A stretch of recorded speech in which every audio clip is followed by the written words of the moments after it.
today's top stories from across the globe. I'm Khánh Minh. And I'm Huyền, and we've got a lot of updates for you. But first, here are the headlines.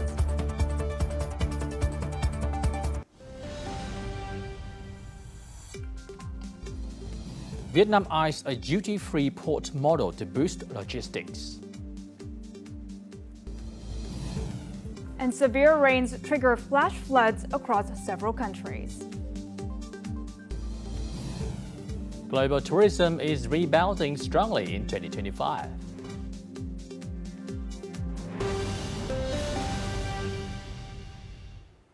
Now we start the bulletin with updates on the diplomacy front.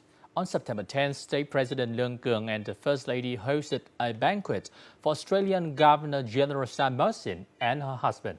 Yes, that is right. Now, the state president underlined that Vietnam-Australia relations are now at their strongest since the two countries established diplomatic ties more than 50 years ago. So a visit at this point would contribute to strengthening the bilateral ties. And the Vietnamese state leader also described Australia as a trusted partner in Vietnam's development and global integration.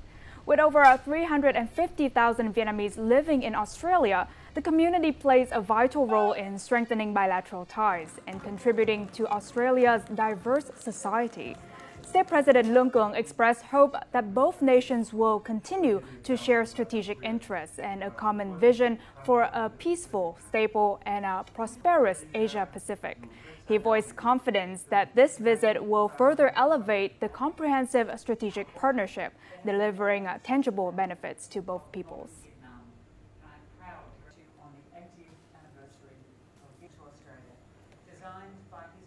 As part of her visit to Vietnam, Australian Governor-General Sam Mersin attended the 2025 Vietnam-Australia Forum on Building Public Service Excellence this morning alongside Politburo member Nguyễn Xuân Thắng, president of the Ho Chi Minh National Academy of Politics.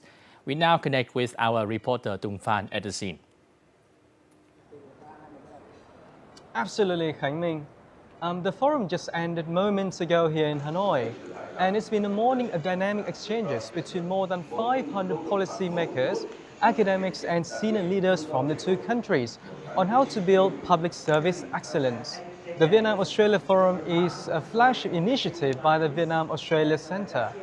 And to help us understand more about this initiative, I'm joined by Kim Cleary, International Director of the Centre. So could you tell us about the theme of this year? Why building public service excellence? Each year we choose a topic that's of mutual interest, and both Vietnam and Australia recognise the importance of having a very strong, robust public service to support reform processes. In particular for Vietnam this year, the topic for the forum is very timely as Vietnam is implementing really significant and ambitious reform process, and the Vietnamese government recognises the criticality of the public service for supporting and achieving the goals for Vietnam to become a high-income country by 2045. Thank you very much for your time. Now back to the studio. Thank you, Tung Phan, for your updates. Now, while Vietnam is deepening ties on the diplomatic front, the country is also advancing its economic ambitions. The Ministry of Industry and Trade calls for the development of a duty-free port model, aiming to position Vietnam as a major logistics hub. The Agency of Foreign Trade has been tasked with boosting total exports by 12% and securing a trade surplus of $30 billion. Authorities are also pushing digitalization, cutting red tape, and helping businesses build traceability systems that meet international standards. Plans for the duty-free port model must be submitted by October. The Trade Promotion Agency will lead efforts to expand Vietnam's national brand, develop key product groups, and step up large-scale trade promotion in major markets. Now that is on the national level, but when discussing local growth drivers for economic growth, Ho Chi Minh City is a destination that we must turn to. Yeah, the city has set quite ambitious targets for the future. We are looking at the double-digit annual growth of around 10% and a per capita GDP of up to $15,000 by 2030. The city is positioning itself for sustainable growth, prosperity and comprehensive development, earning recognition from experts as the key driver of future national progress. Post-streamlining, the Ho Chi Minh megacity didn't just expand geographically, it also broadened its commercial possibilities. Beyond core operations, many enterprises are eyeing expansion into new sectors such as commerce, services, logistics, and port operations. For example, with a forward-looking strategy, this industrial manufacturing company is targeting annual growth of over 10% over the next 5 years.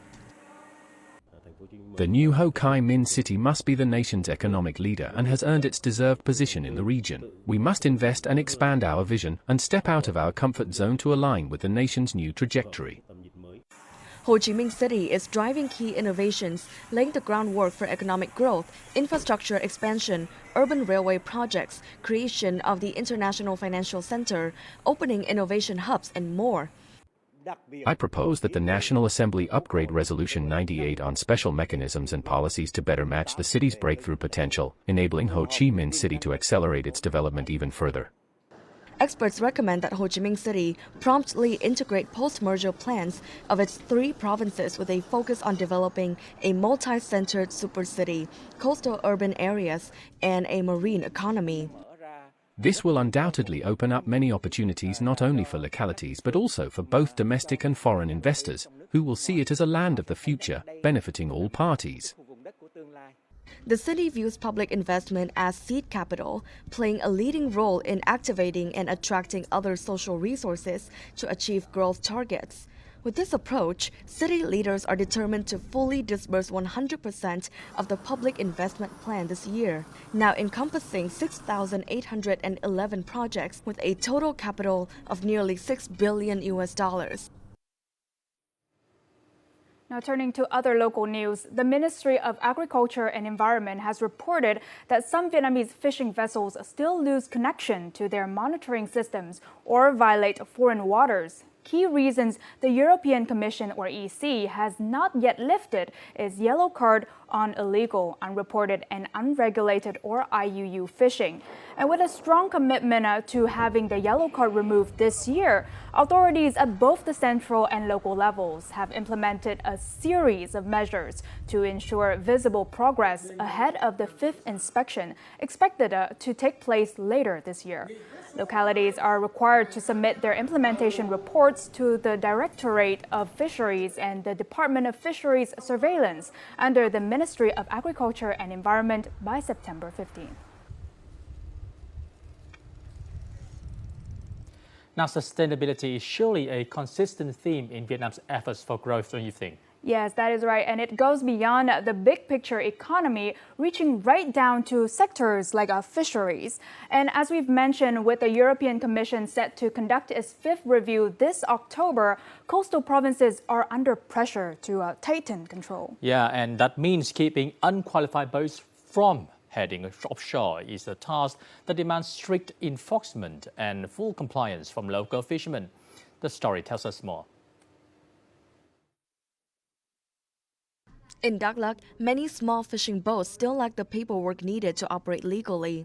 Along with commune-level IUU task forces, local teams are going door to door, warning boat owners to not send unqualified vessels to sea. They also help fishermen complete documents to stay in compliance. We set up task force and mobilize residents to sign pledges not to take unqualified boats offshore. Fishermen are now more aware that if their catch meets export standards, it sells for a higher price.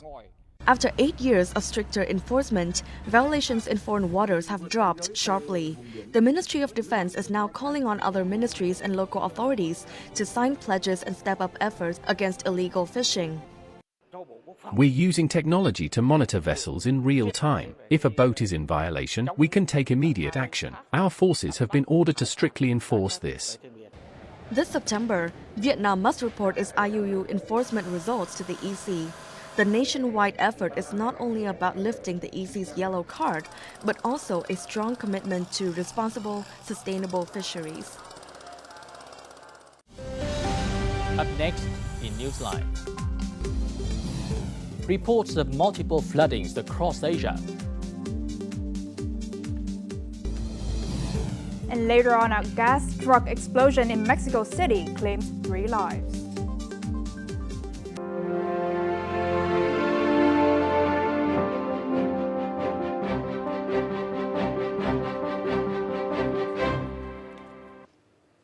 Now, in this part of Newsline, we bring you updates of natural disasters. So should we start with how is it going in the country? Sure, right now in the South Central and Central Highlands regions, unusually heavy rainfall has caused, widespread flooding, including on several streets in Xuân Hương Ward, Dallas City, Lâm Đồng Province. The provincial hydrometeorological station reported rainfall of more than 60 millimeters, which overwhelmed drainage systems, flooding streets, and even homes along Phan Đình Phùng, Tô Ngọc Vân, and Hải Thượng streets. Authorities have warned of potential flash floods occurring in small rivers and streams, as well as landslides on steep hillsides.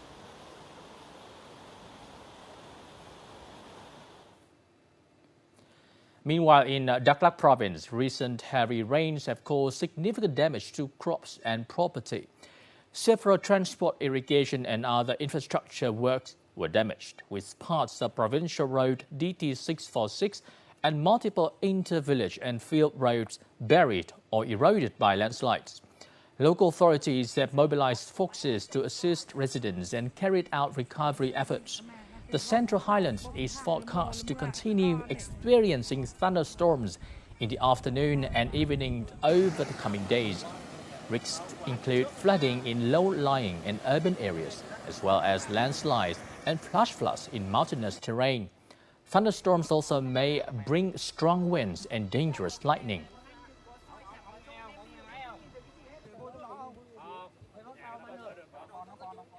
Also, according to reports early this morning, China has experienced an unusual rainy season this year, marked by record rainfall and unprecedented heat waves, according to China National Meteorological Center. The rainy season began earlier than usual, with multiple heavy rains events causing severe localized impact. Both the duration of the rainy season and cumulative rainfall in northern China reached historic heights. Typhoons formed later than usual in greater numbers and made landfall earlier, bringing intense winds and heavy rains.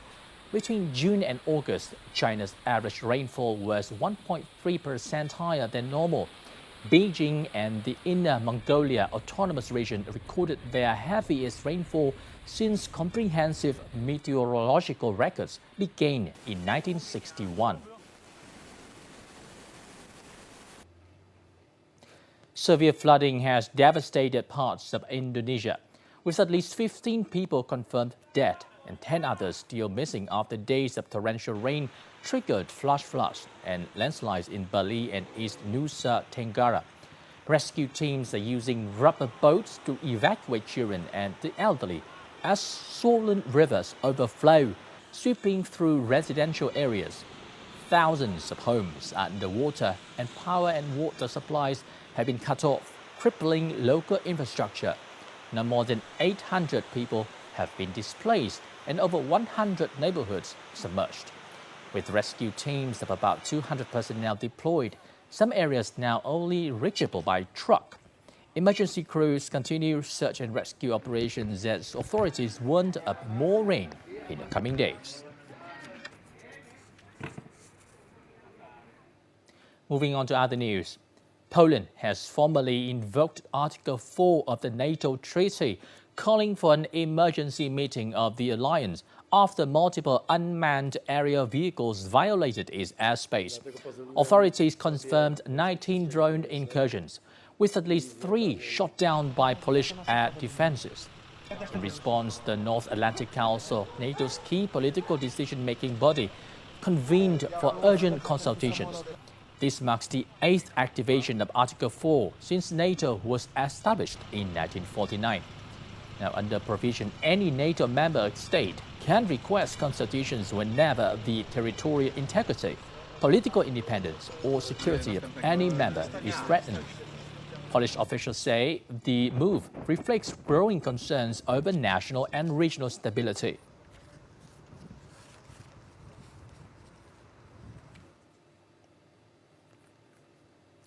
A gas tanker truck exploded and burned multiple vehicles under a Mexico City highway overpass on Wednesday, killing at least 3 people and injuring 70 others.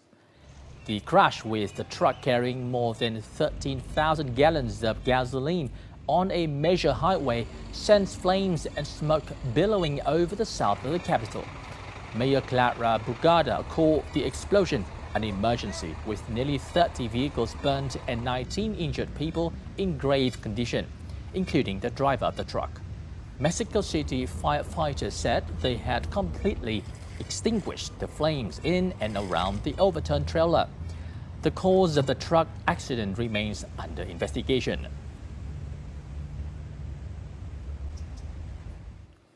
With more displaced people from the north arriving in Mawasi, Palestinians reported overcrowding in Gaza's southern camps, along with lack of food and drinking water.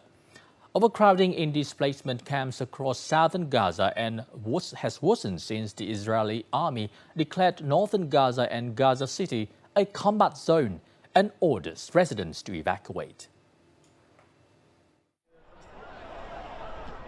Families who fled the north poured into Khan Yunis and surrounding areas, cramming into tents and makeshift shelters alongside those already displaced.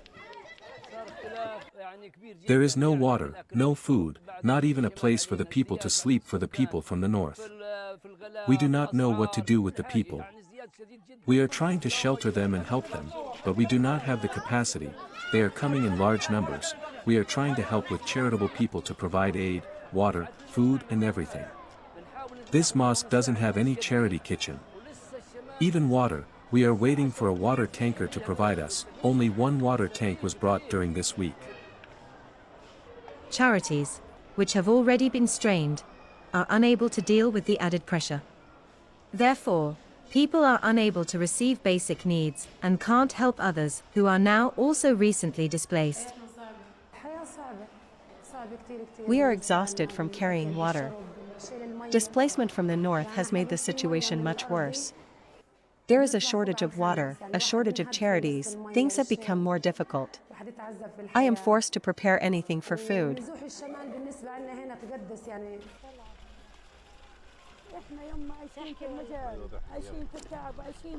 We live near the sewers. We live in exhaustion. We live in humiliation. In the middle of the waste, I swear to God that I wash clothes with a little water. Water is not available. We live in misery, in the sewers with cockroaches and mice. We ask Allah and we ask any person who can help us in any way to help us and improve our conditions. Israel's military order all residents in Gaza City to evacuate ahead of its plans to take control of Hamas' last remaining stronghold, and where hundreds of thousands of people remain struggling under conditions of famine.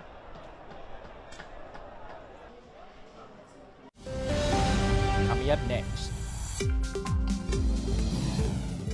employment stabilized via policy funding. And global tourism sees a strong growth in 2025.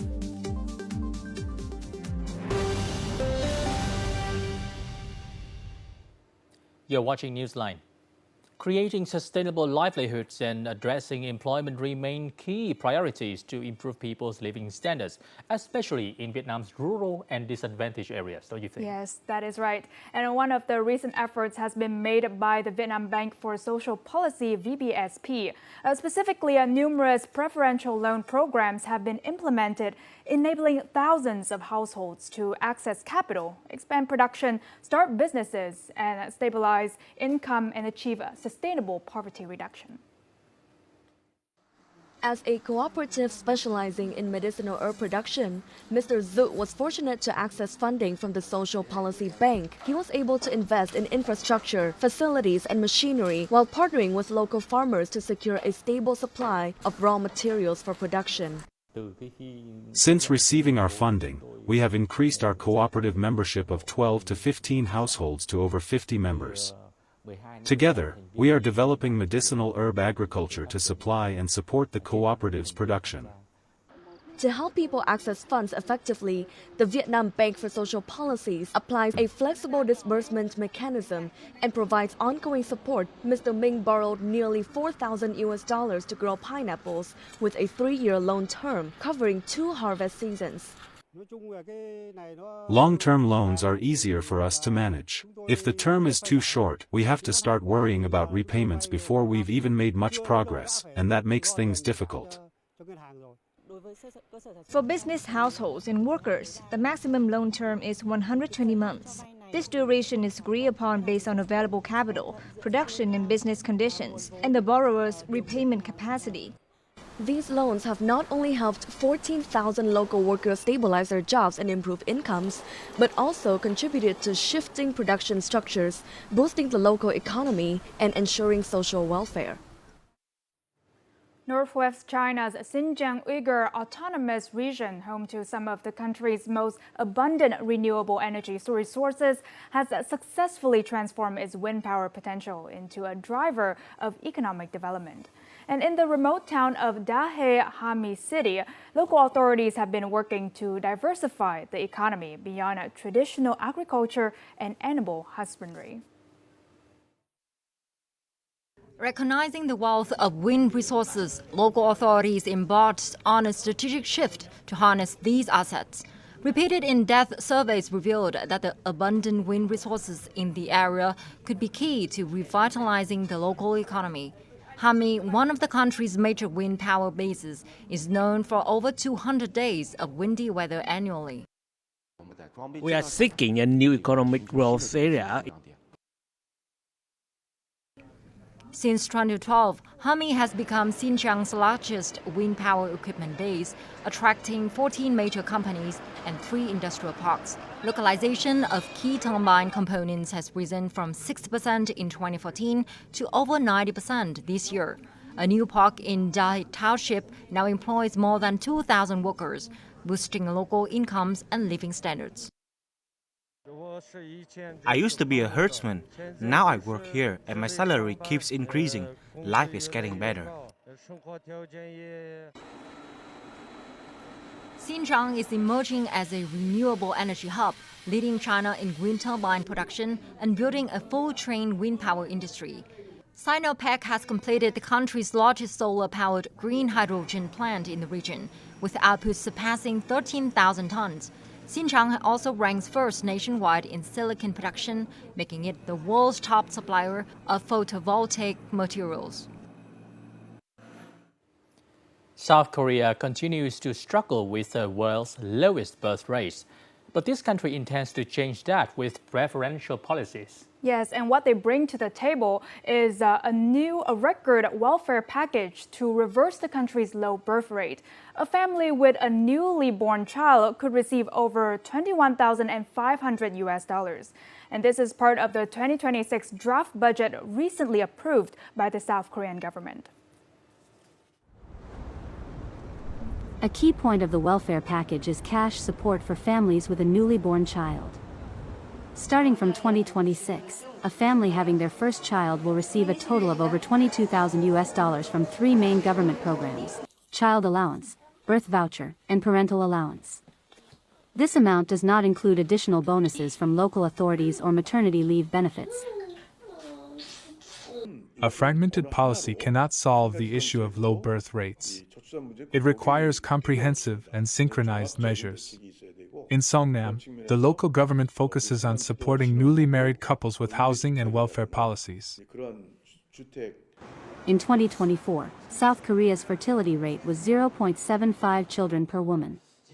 This was a record low, far below the 2.1 rate to maintain a stable population. This demographic crisis has become the biggest risk to growth and the social welfare system of Asia's 4th largest economy, as South Korea's current population of 51 million faces the risk of shrinking by half by the end of this century. Now, a new study from the University of Oxford has created a food supplement that could help reverse the decline of worldwide honeybee populations. The engineered superfood mimics key nutrients found in natural pollen, boosting colony reproduction significantly.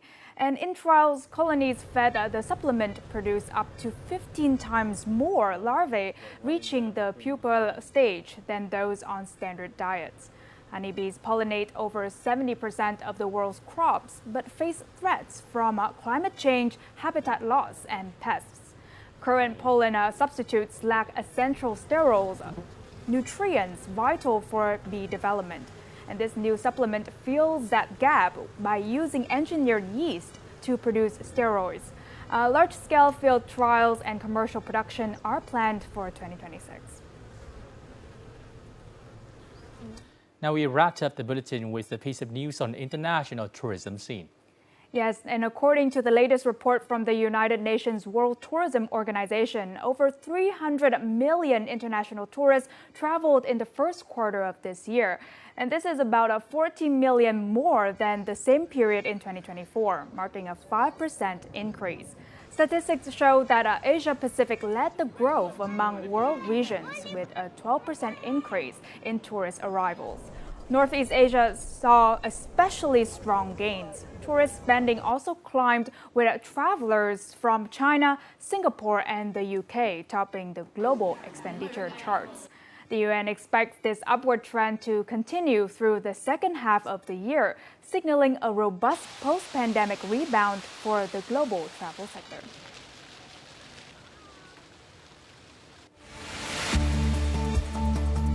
And that just wrapped up this edition of Newsline. Thank you for watching. Yes, and we'll be back with more updates in the coming bulletins.